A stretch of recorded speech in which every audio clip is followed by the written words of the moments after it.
ela foi uma plagiadora, ou seja, que copiou textos. A pessoa está tentando enganar. Citações sem a menção do autor original. De distúrbios psicológicos.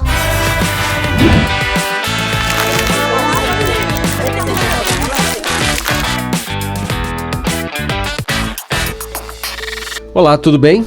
Já chegamos ao terceiro episódio, dessa série de videocasts da Semana do Espírito de Profecia, que é uma iniciativa sul-americana, tem abençoado a igreja.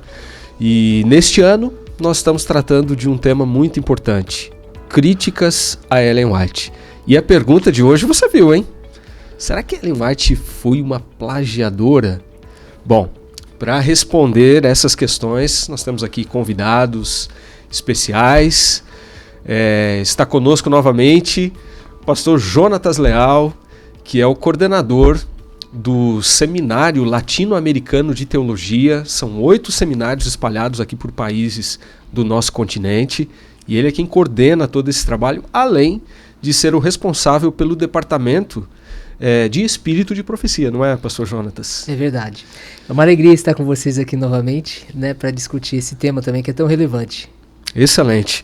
Também está conosco o pastor Guilherme Brasil. Pastor Guilherme é o representante aqui das novas gerações no nosso podcast. Obrigado. Ele tem cara de novinho assim, e é novo, né, pastor Guilherme? Excelente. Mas não sei se é tão quanto parece. Mas muito bom. Bem, pastor Guilherme, ele coordena o Centro de Pesquisas Ellen G. White na nossa universidade, nosso centro universitário lá na Bahia. Isso. UniAN. Isso. Além de ser professor do seminário lá também, né? Isso. É um prazer estar aqui e muito obrigado pelo convite. Prazer é nosso de poder receber vocês aqui. Pastor André Oliveira coordena aqui na CPB uma área muito importante, que é a área dos escritos de Ellen White, trabalhando com atualizações dos textos. O que mais que essa editoria, esse trabalho envolve? Nós temos aí um prazer, mais uma vez, Tonete, aqui, o privilégio de estarmos juntos. Nós temos um trabalho aqui com os escritos de Ellen White, que a gente chama carinhosamente de Espírito de Profecia, Uhum. Nós recentemente lançamos uma coleção atualizada de 63 livros. Antes era uma quantidade menor, e agora foram lançados 63 livros, de Ellen White, com uma linguagem atualizada, com correções de eventuais erros de tradução, e também com um formato novo, leve, de leitura fluida. Então, esse é um destaque do que nós temos feito aqui, além de outros livros de Ellen White e até alguns sobre Ellen White, que é um livro, inclusive, que estamos estudando nessa semana aqui do Espírito de Profecia. Então, nós temos esse trabalho aqui com compilações também e outros materiais.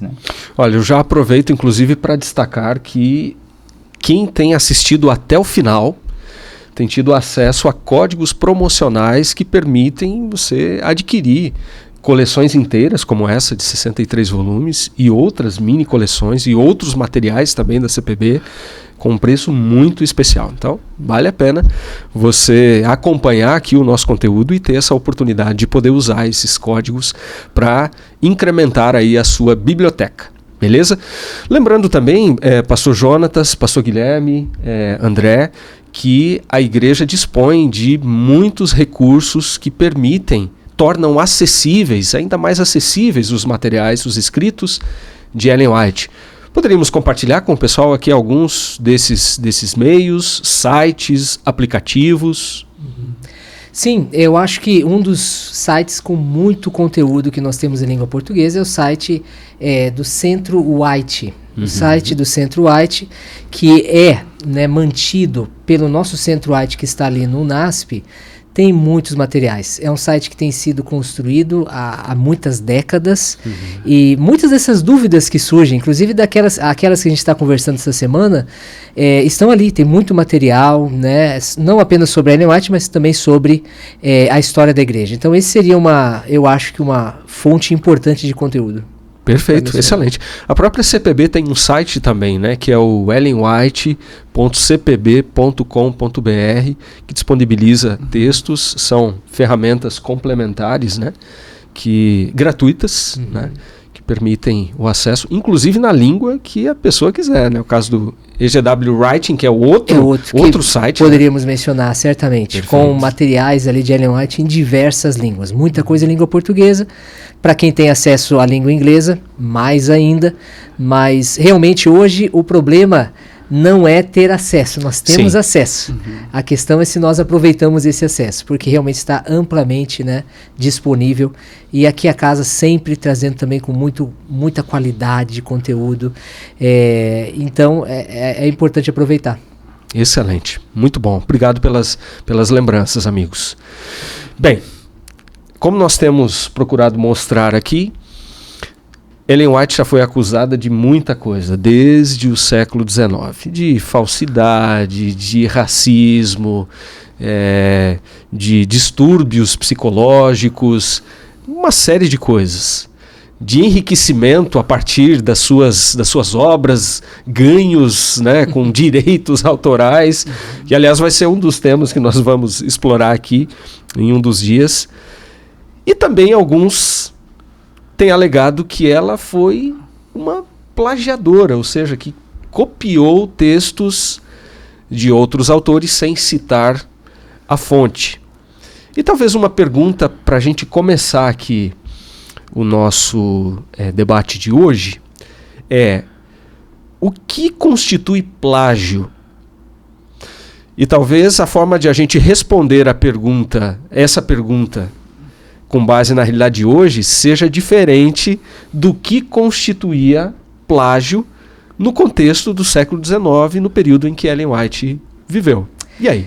Com certeza, essa acho que a pergunta é um bom começo, né? Porque hoje em dia, inclusive, muito se fala sobre plágio, e mais ainda numa era de inteligência artificial, não é verdade? Então, verdade, nas instituições acadêmicas, né, de ensino, Guilherme, por exemplo, pastor Guilherme, né, continua ensinando, essa é uma preocupação constante. Como a gente sabe se não há plágio, e inclusive testes hoje, né? Softwares que testam a presença de plágio ou não.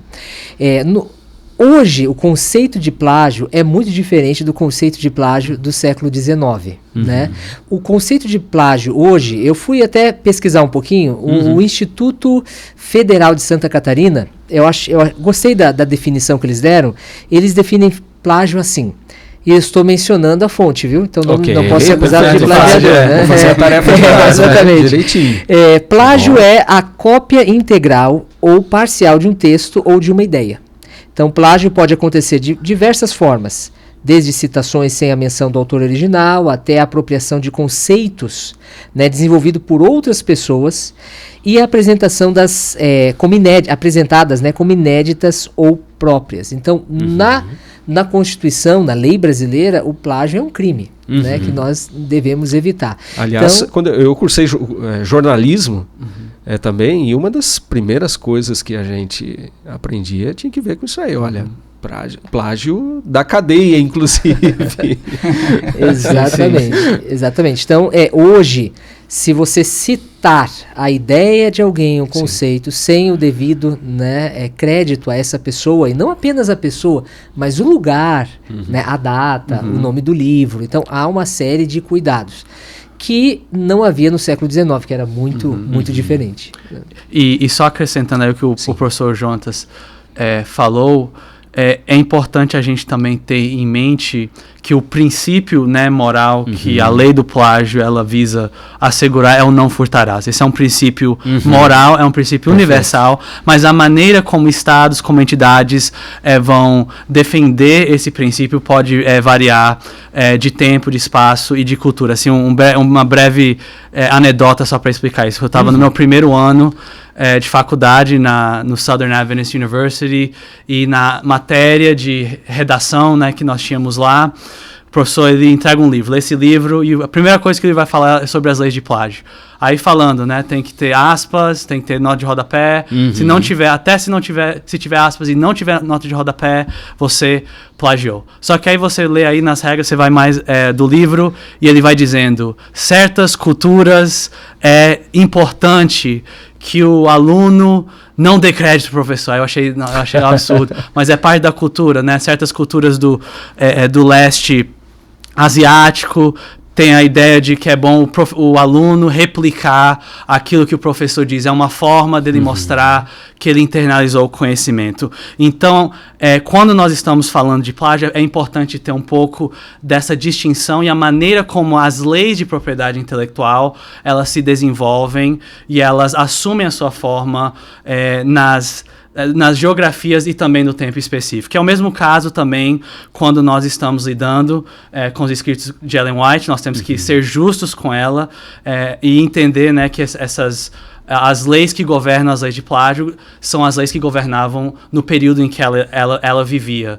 E uma das considerações na época que as pessoas, as cortes do século XIX nos Estados Unidos se preocupavam muito, não era somente com a citação, mas a qualidade, como que o indivíduo havia utilizado a propriedade intelectual de outras pessoas. Então, tem coisas hoje que, para nós, seriam um pouco estranho, mas que eram práticas na época. Por exemplo, o uso de aspas não era obrigatório, muitas vezes, desde que a pessoa usasse aquele conteúdo da maneira devida, não tivesse um impacto adverso nos ganhos, né, na renda do dono, né, daquela propriedade intelectual. Então é importante nós termos isso no contexto, quando nós vamos fazer a discussão a respeito de Ellen White e o plágio. Guilherme, e nesse caso, pela ética, você não reproduzia tudo, né, integralmente, ou seja,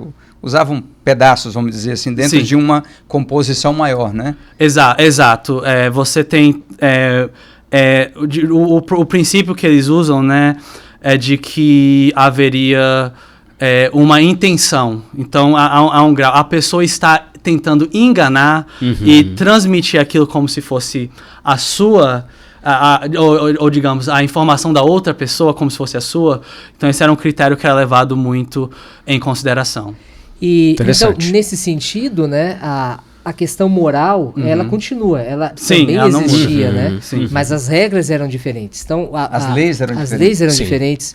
O autor não era obrigado a mencionar, nem usar aspas e nem mencionar a fonte.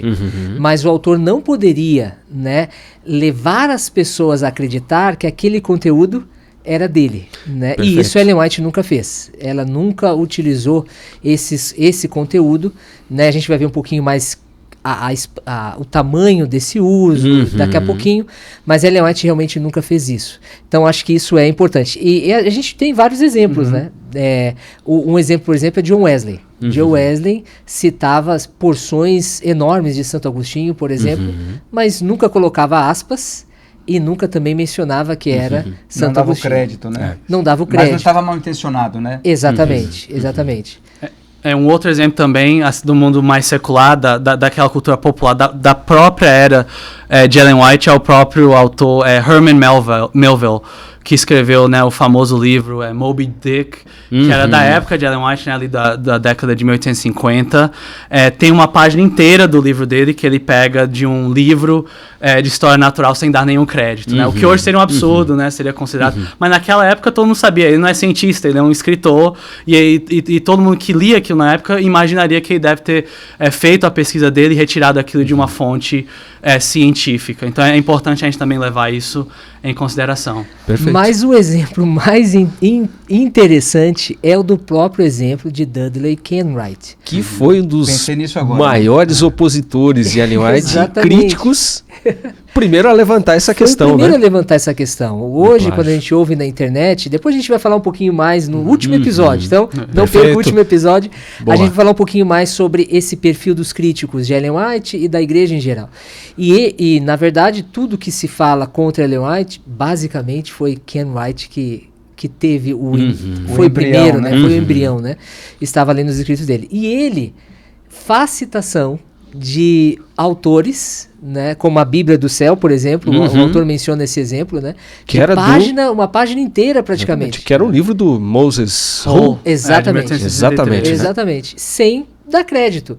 Então, acaba até sendo irônico, né, Ken Wright levantar essa questão, que ele mesmo, como filho daquela cultura, né, estava consciente de como as coisas realmente funcionavam. Quer dizer que o Ken Wright, ele jogou uma casca de banana e ele escorregou nessa casca de banana, né, também. Né? Exatamente. Interessante.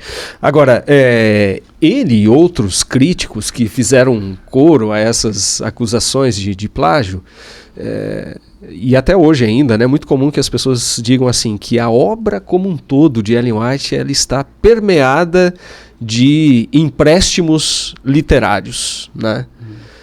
Mas parece que nessa argumentação que eles costumam levantar, sempre existem 2 livros que se destacam nessas tentativas de provar que Ellen White plagiou. Vamos falar um pouquinho sobre essas duas obras. Eu sei que uma delas é o livro O Grande Conflito, muito conhecido, livro que nós distribuímos numa versão um pouco mais resumida, né? Recentemente no mundo, na América do Sul.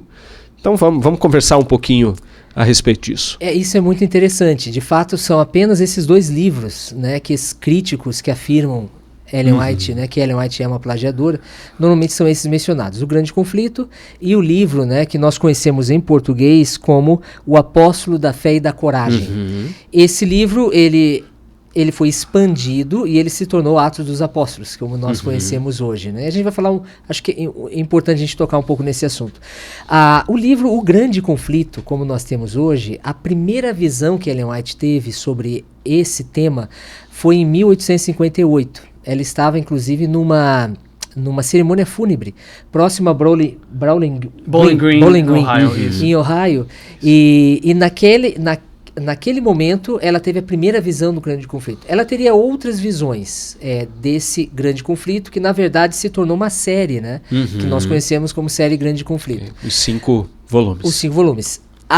Esse primeiro livro apareceu 6 meses depois dessa visão de 1858, né?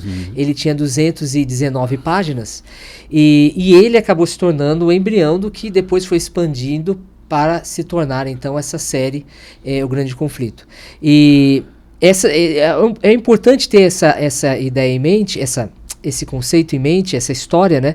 Porque vieram várias versões do livro Grande Conflito. Então, o Grande Conflito não foi uma obra que se desenvolveu, né, ao longo do tempo. A primeira edição foi em 1884, né? Depois veio 1888 também, né? E, por fim, 1911. E a cada versão você tinha, né, alguns acréscimos, ajustes, né, que ela ia fazendo dentro desse trabalho editorial, né? E algumas correções, né? Correções também. Até em relação a questões históricas também, né? Exatamente. Inclusive nessa última edição de 1911 teve todo um trabalho de inserção das fontes, né? Nessa última versão do Grande Conflito, que vale a pena lembrar, enfim, foi publicada quando Ellen White ainda estava viva, né? Nós estamos falando de 1911, ela morreu em 1915, né? Exatamente. Isso, e principalmente no caso do Grande Conflito, a grande acusação é que ela plagiou alguns livros principais, né? Que é o livro de Dubignon, da History of the Reformation, a História da Reforma. Wiley, History of the Waldenses, dos Waldenses, né? Um livro que fala sobre a história dos Waldenses. E até mesmo autores adventistas, né? Entram nessa acusação como o John Andrews, a História do Sábado, Uriah Smith, do Santuário, o próprio marido dela. Ela acusam ela de ter plagiado o marido dela, né, a biografia de Tiago White, de Guilherme Miller. Só que assim, quando você acusa, né, alguém de plágio, você está acusando que havia uma intenção da parte dela de se de se apropriar do pensamento desses pensadores. E quando nós vamos olhar na história, né, nós vamos ver que de fato esse não é o caso. Ela nunca negou isso, pelo contrário, ela sempre recomendou esses livros, principalmente o livro de Dubignon, da História da Reforma. É um livro que, inclusive, na revista da Review and Herald, era concedido como uma espécie de prêmio para quem se inscrevesse, né, o número de inscritos, aí eles colocavam como um prêmio. Quanto aos livros de dos adventistas, como, né, Thiago White, William Smith e o John Andrews, todos eles eram livros comuns, né, eram conhecidos. Então, quando ela estava citando, e as pessoas conheciam que ela estava citando esses indivíduos, embora ela não colocasse, porque o público que ela estava se direcionando era o público adventista, que era um público que estava familiarizado com essas obras. Essas obras. Aí, como você falou, em 1911, quando o livro agora já toma essa dimensão, essa proporção maior, e você tem um público maior, inclusive fora da igreja, que está consumindo, exato, né? Que está consumindo esse produto, ela viu a necessidade também de explicar o uso que ela fez dessas fontes secundárias. Agora, uma coisa que talvez seja uma dúvida que muita gente tem ainda. Qual que foi o papel do uso dessas obras, desses empréstimos? Eles são centrais para essas obras? Ou o papel deles foi de descrever mais algum ou outro aspecto histórico e teriam, nesse caso, um papel mais periférico, não sendo o cerne da argumentação e das revelações? Certamente essas porções que foram emprestadas literariamente, elas não eram significativas para o argumento principal de Ellen White. Eram sessões descritivas, sessões históricas, né, que, inclusive, eu acho que a gente pode, quem sabe, já mencionar a questão da quantidade. O percentual, né? O percentual. Porque quando fala assim, Ellen White copiou grandes porções. Dá a impressão, né, de que ela pegou 90%, 80% da obra desses autores. É impressionante. Pensando no caso do Grande Conflito, né? Quando você faz, então, essa comparação, apenas 12% do Grande Conflito viriam de todos esses livros, não apenas de um deles. Que é um dos maiores percentuais, né, pastor? É dos maiores percentuais. Os outros sempre vão diminuindo até chegar a quase zero, né, vamos dizer. Exatamente. Né? Então, somando todos esses livros, seriam 12% de empréstimo literário. No Grande Conflito, né? No Grande Conflito. Agora, desses 12%, se você remover as falas de personagens, porque parte desses 12% estão no contexto de falas de Lutero, por exemplo, ou de outros reformadores, que foi o que eles disseram, né? Então, se você remover essas falas, nós caímos para 4% de materiais emprestados literariamente. Então, de fato, quando os críticos de Ellen White, né, afirmam, olha, ela copiou grandes porções, né, ou eles estão mal informados, né, ou eles estão mal intencionados. Não cabe a nós julgar, né, porque só Deus conhece o coração de cada um. Mas, de fato, além de serem questões mais descritivas e não periféricas ao argumento dela, são muito, muito pequenas. E no caso do outro livro, né, Apóstolos de Fé e da Coragem, é menos ainda. É 8% no total de empréstimo literário, mas quando você remove também a fala de personagens, você chega a 4%. Né? Excelente. Vamos segurar um pouquinho essa questão. Falar, mas espera um pouquinho, né? Segura o argumento ou a pergunta, que a gente volta daqui a pouquinho. A gente tem um recado muito importante para você. Então, vamos lá. Vídeo na tela.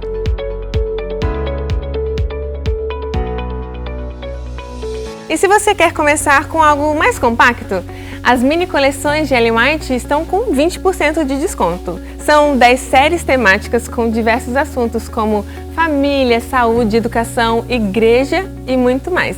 Mas corre, aproveite agora mesmo e garanta seus livros e descontos especiais. Acesse cpb.com.br ou visite uma CPB livraria mais perto de você.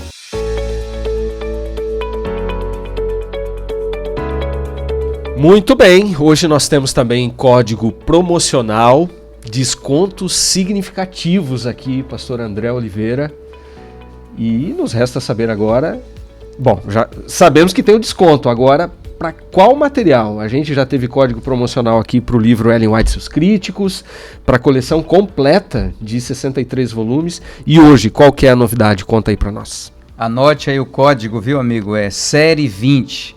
São 20%, correto? Corretíssimo. Você vai ter acesso aí a 9 mini coleções da coleção grande de 63 livros. Por exemplo, a série Conflito, com 5 livros, e outras séries aí. São 9 séries. Entre aí no site da CPB e anote aí o código. E aproveite para você conhecer cada vez mais dos livros de Ellen White, que vão enriquecer a sua vida. Perfeito, e hoje nós temos também o quadro Disse ou Não Disse? Qual é a questão de hoje, pastor André? Será Olha que só. Ellen White falou isso ou não? Tem uma frase aqui que foi atribuída a Ellen White e eu vou pedir para colocar aqui na tela, vamos ver aqui, acompanhem. É uma frase que foi atribuída a Ellen White que diz assim: a oração é a resposta para todos os problemas da vida. Ela disse ou não disse? Pois é, está aparecendo aí que aquelas citações de Ellen White lá do livro Caminho a Cristo sobre a oração, será que foi dessa obra aí?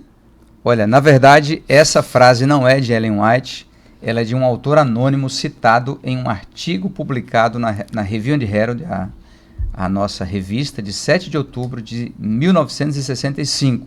Ok? Então, essa é mais uma frase ou um texto que é atribuído a Ellen White erroneamente, embora seja um texto bonito e que tenha uma verdade, né? Então a gente tem, né, pastor Jonas, outros exemplos aí, né, que a gente encontra no dia a dia e precisamos, além de confiar no que a gente lê, conferir, né, para ver se isso de fato é de Ellen White, né? Eu achei interessante ali porque, além de não ser de Ellen White, tem só 100 anos de diferença entre a frase em que realmente, o contexto em que foi dito e o contexto em que é atribuído, né? Pois é. 100 anos É impressionante. Nessa era de internet, mídia social, a gente tem que ficar com os olhos muito abertos mesmo e não acreditar em tudo, né? Uhum. Eu gostei muito de uma frase, acho que foi no primeiro episódio que o pastor André comentou, que aqui vocês conferem, como que é mesmo? Vocês confiam. Além de confiar, a gente confere, né? Exatamente. Então, confiar e conferir. Eu gostei. E eu acho que é um bom princípio para aplicar. Sabe que tem uma anedota de um pregador que certa vez mencionou uma dessas frases, né? Diretas dos testemunhos secretos, né? Como a gente menciona, né? Ou mensagens escondidas. E no final alguém foi corrigi-lo, dizendo: olha, Ellen White nunca disse isso, irmão. Da onde você viu essa expressão dela, né? E ele falou: olha, se ela não disse, ela deveria ter dito, né? Então, eu acho que é engraçado, mas eu acho que é um alerta. Eu acho que esse quadro é muito interessante, porque nos alerta para a gente ficar antenado, né? Excelente. Muito bom, amigos. Vamos voltar aqui à questão central do nosso episódio de hoje, questão do plágio, né? E eu queria resgatar aqui brevemente o ponto com o qual a gente encerrou a primeira parte ali da nossa conversa. E vou começar perguntando aqui para o pastor Guilherme. Aliás, nós estávamos até brincando aqui, né? Que nós trouxemos alguém com o sotaque da terra de Ellen White para falar bem de Ellen White, né? O pastor Guilherme morou vários anos nos Estados Unidos. É brasileiro, né? Mas morou muitos anos lá, né? Sim.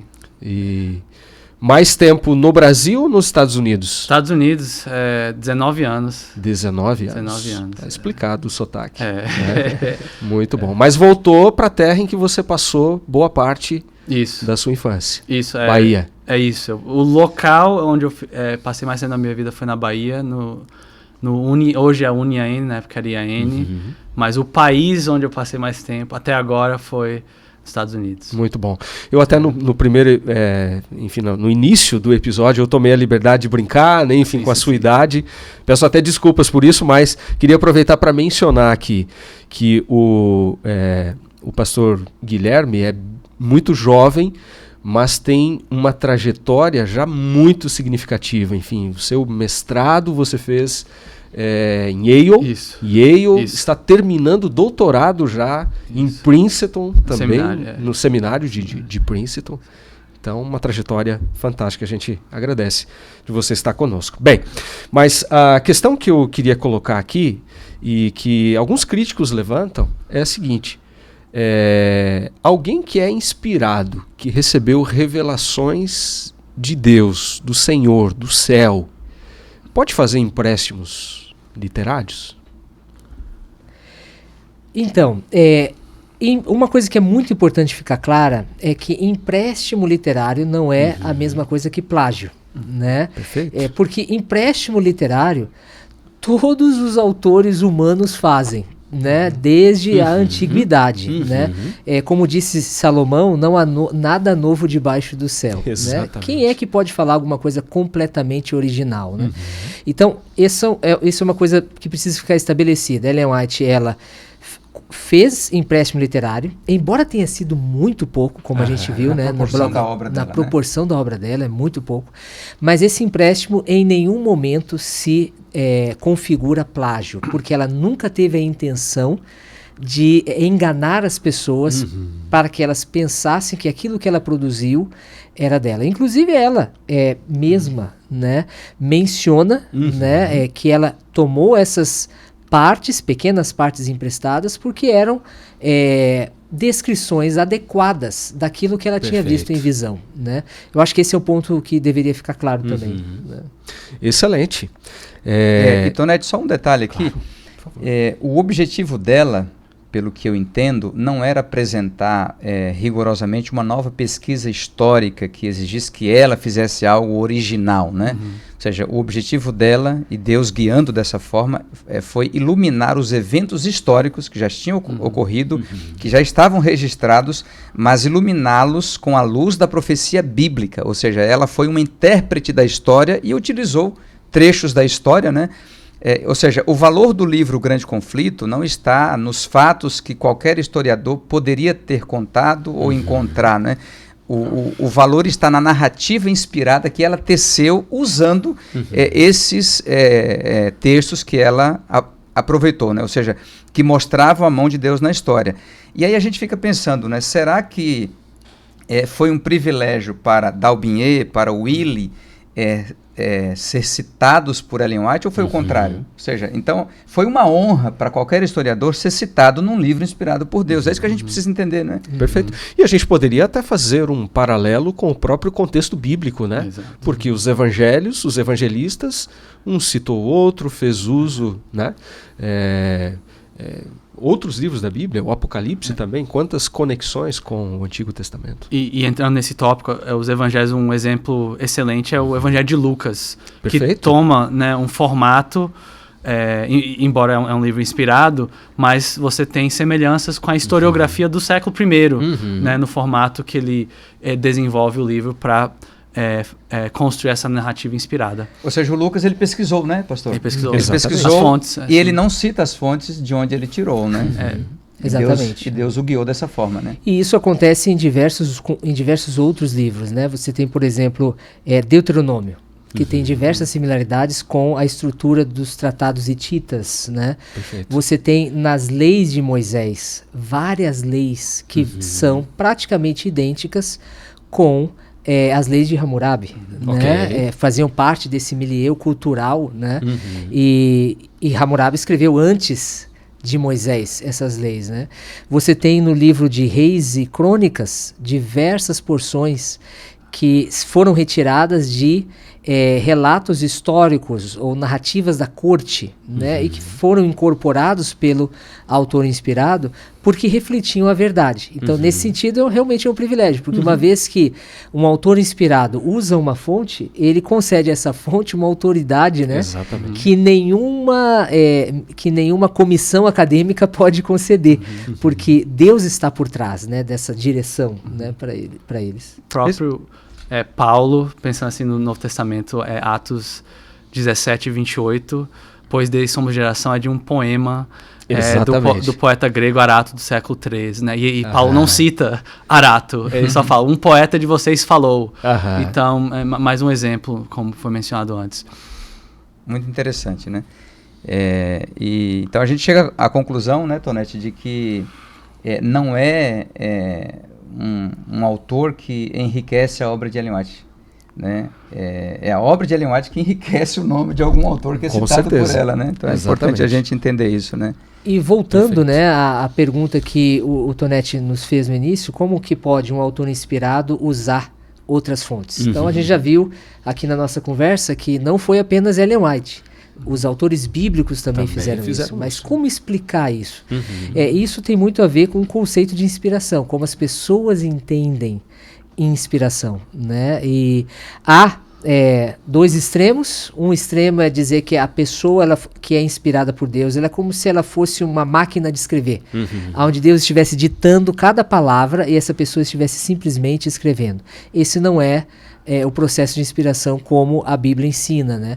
O outro extremo é dizer que essa inspiração é uma inspiração simplesmente poética, que os autores estão extravasando esses sentimentos colocados por Deus em forma de palavras. Para um uso devocional, simplesmente. Exatamente, né? A inspiração no contexto bíblico, ela envolve a transmissão de conteúdo, né, cognitivamente, né, aonde Deus vai guiar de modo que esse conteúdo seja transmitido de maneira autoritativa, né? Então, a maneira que o pensamento chegou na mente de um profeta é igual à maneira que qualquer pensamento chega na nossa mente, né? Quando nós temos um sonho, uma visão, é o mesmo processo cognitivo. A diferença é a fonte, nesse caso, a fonte divina.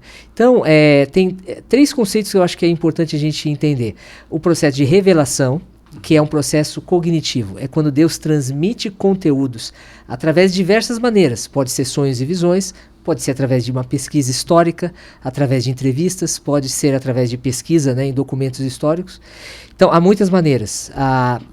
Esse conteúdo chega na mente do profeta. Em um segundo momento, nós chamamos de inspiração, ele é um momento linguístico, poderíamos dizer assim, que é quando esse conteúdo vai ser transmitido de maneira oral para os profetas não canônicos, como Eliseu e Elias, ou de maneira escrita para os profetas canônicos, nesse caso, né? Então, essas são 2 etapas, né, que Deus está supervisionando cada uma delas. E, finalmente, a gente tem a iluminação, né, do Espírito, que é quando Deus hoje ilumina nós, como leitores da Bíblia, para entender aquilo que Ele revelou e inspirou, né, e foi registrado nas Escrituras.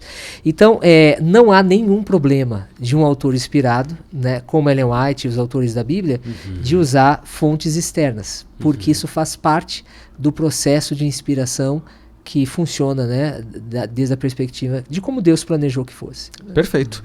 Alguns críticos levantam também a seguinte questão. Ora, mas alguém que é inspirado por Deus pode errar? E aí?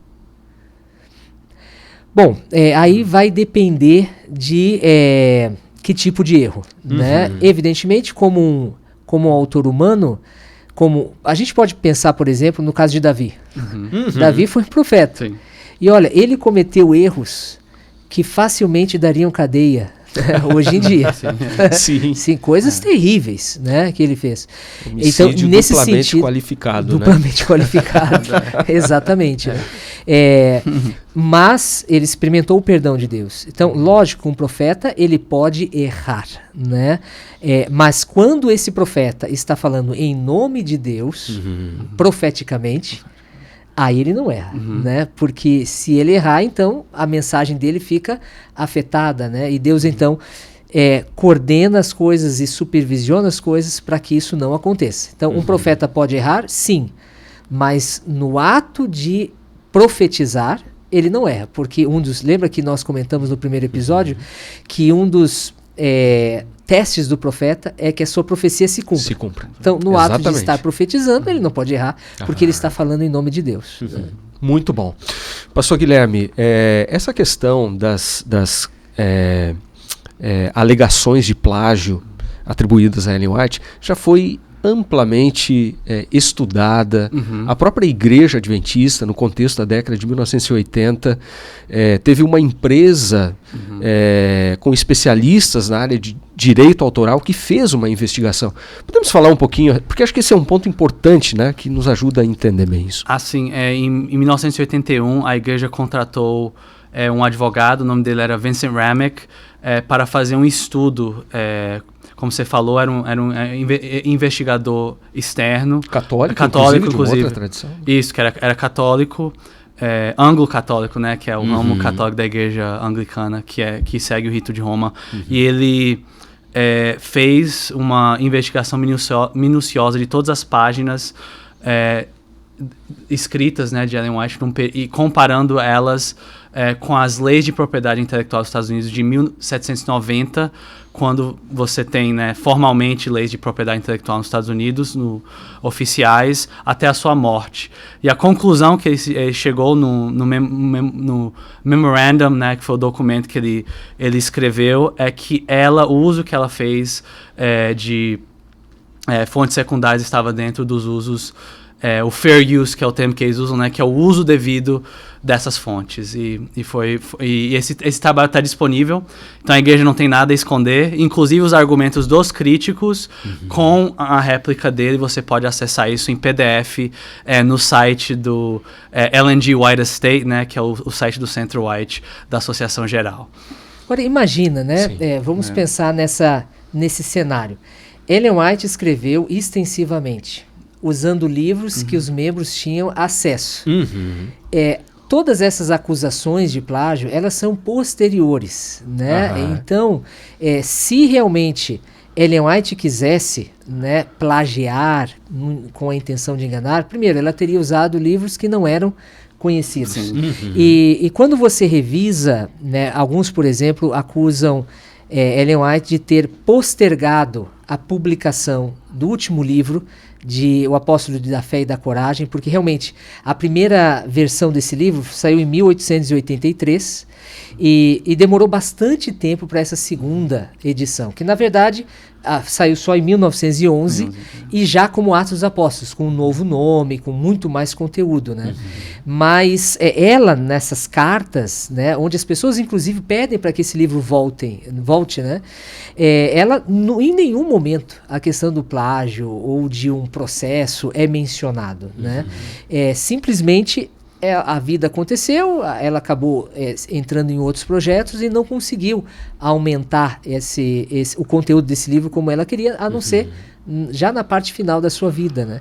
Então, realmente não há nada o que esconder. Se ela realmente fosse uma plagiadora, era impossível, né, esconder muito ruim, isso. Né? Ela seria uma plagiadora ruim, né? E nenhum plagiador sai por aí dizendo, olha, eu usei determinados autores e tal, porque existe uma intenção de enganar. Né? Então, Tonete, pelos padrões da época, né, os padrões éticos, ela foi correta, né? Ela agiu dentro das normas aceitas na época, ou seja, ela poderia ser criticada até por falta de citação, mas não pela intenção de enganar, né? Perfeito. Então, essa acusação de plágio talvez seja até um anacronismo, né? Que ignora o contexto histórico, né? Mas uma nova pergunta aqui. As evidências apoiam a acusação de um processo judicial? Isso é muito interessante, essa ideia, né, de que Ellen White e a própria igreja, né, foi levada a tribunal, foi acusada, né, formalmente por ter se usado de plágio. Essa é uma história completamente falsa, né? Realmente nunca houve um processo, né, contra a igreja. A demora, como nós estávamos falando agorinha mesmo, a demora na publicação do livro não tem nada a ver com um processo que demandou que esses livros fossem retirados das estantes, né? Não, pelo contrário, o livro seguiu sendo vendido até que ele se esgotou. Por algum tempo a Ellen White não conseguiu trabalhar na expansão desse livro, mais tarde ela trabalhou nessa expansão e esse livro foi produzido. Então realmente o que é citado como evidência não passa de disse-me-disse. Alguém falou isso em algum lugar ficção. Sem nenhum apoio histórico. Eu acho que a prova final e mais importante, ela aparece nesse livro aqui, na página 364, que eu queria ler. Já no século XX, né? 364. Já no século XX, a igreja mandou uma carta para os editores do livro, né, de A Vida e os Escritos, né, de Paulo, na Inglaterra, né, essa companhia chamada Crowell, né, e a companhia respondeu. A pergunta foi: já houve algum processo da companhia de vocês contra a Igreja Adventista? E eles mesmos respondem: a sua carta de 15 de janeiro foi recebida, nós publicamos o livro Vida e Epístolas do Apóstolo Paulo, né, de Conybeare, mas ele não é um livro protegido por direitos autorais. Olha só. E não temos nenhuma base legal para uma ação judicial contra seu livro. não acreditamos ter levantado qualquer objeção ou feito qualquer afirmação como a que você disse. Ficaremos muito felizes em ver o material impresso no qual você se refere. Então, a própria companhia, né, que seria mais interessada nesse processo, afirma que nunca houve nenhum processo legal, né, contra Ellen White, quanto à igreja. Então, essa poderia ir para o quadro disse e não disse, né? Completamente falso. Né? Não intriga da oposição. Né? Nenhuma base histórica. Boato, não tem documento que prove nada, né? Exatamente. Muito bom. Amigos, eu creio que tudo isso aqui que a gente disse só confirma o fato de que evidencia de que Ellen White realmente foi uma autora inspirada, usada por Deus. É verdade. Eu acho que uma das coisas que nessa semana, né, nessa série que a gente está junto, essa semana do Espírito de Profecia, vai ficar muito claro, é que quando nós ouvimos essas críticas na internet, quando nós ouvimos, né, às vezes influenciadores, né, falando, é importante que nós façamos as nossas pesquisas, né? Nós precisamos realmente ser críticos também, né? Então, ao lidar com a crítica, nós precisamos ser críticos, né? E e lidar com eles também checando os fatos, né? Então, muito na internet, o microfone, antigamente era o papel aceita tudo, né? Isso. Hoje é o microfone. O microfone aceita tudo. Então, é importante que nós tenhamos realmente uma fé informada, né? E que tenhamos realmente conhecimento dos fatos, para que a gente não seja levado, né, por qualquer engano. E esse e outras críticas já foram respondidas amplamente pela igreja, né? A gente só precisa ter acesso a esse material. E a gente tem que ter a consciência de que muito do que é dito hoje na internet é falado por uma questão de se ganhar engajamento também. São assuntos que dão ibope, né, como a gente costuma dizer. E se talvez você está tendo dificuldade, né, em aceitar o Espírito de Profecia, eu convido você a ler Ellen White, né? Não leia ela pelos críticos, não leia ela por outros, mas leia ela, o texto dela, né, de uma maneira sincera, e a minha esperança é que a sua vida vai ser abençoada, assim como a minha vida tem sido abençoada, lendo os escritos dela, e tem me ajudado a voltar, né, para aquela verdadeira fonte de luz que é a Bíblia. Excelente.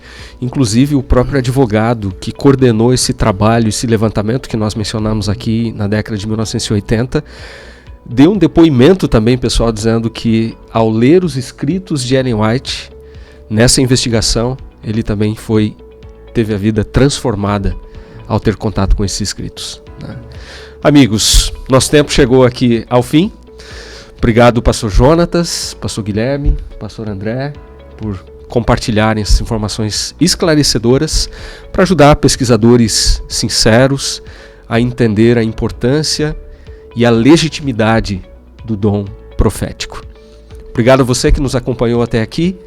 Fica o convite aqui do pastor Guilherme para que você experimente, conheça mais, para que você possa tirar também as suas conclusões, mas não apenas por essa razão, para que Deus também, por meio dessa mensagem que Ele comunicou à sua serva, à sua mensageira, você também tenha a sua vida transformada e você se situe em relação ao momento tão importante da história que nós estamos vivendo. Até o próximo episódio.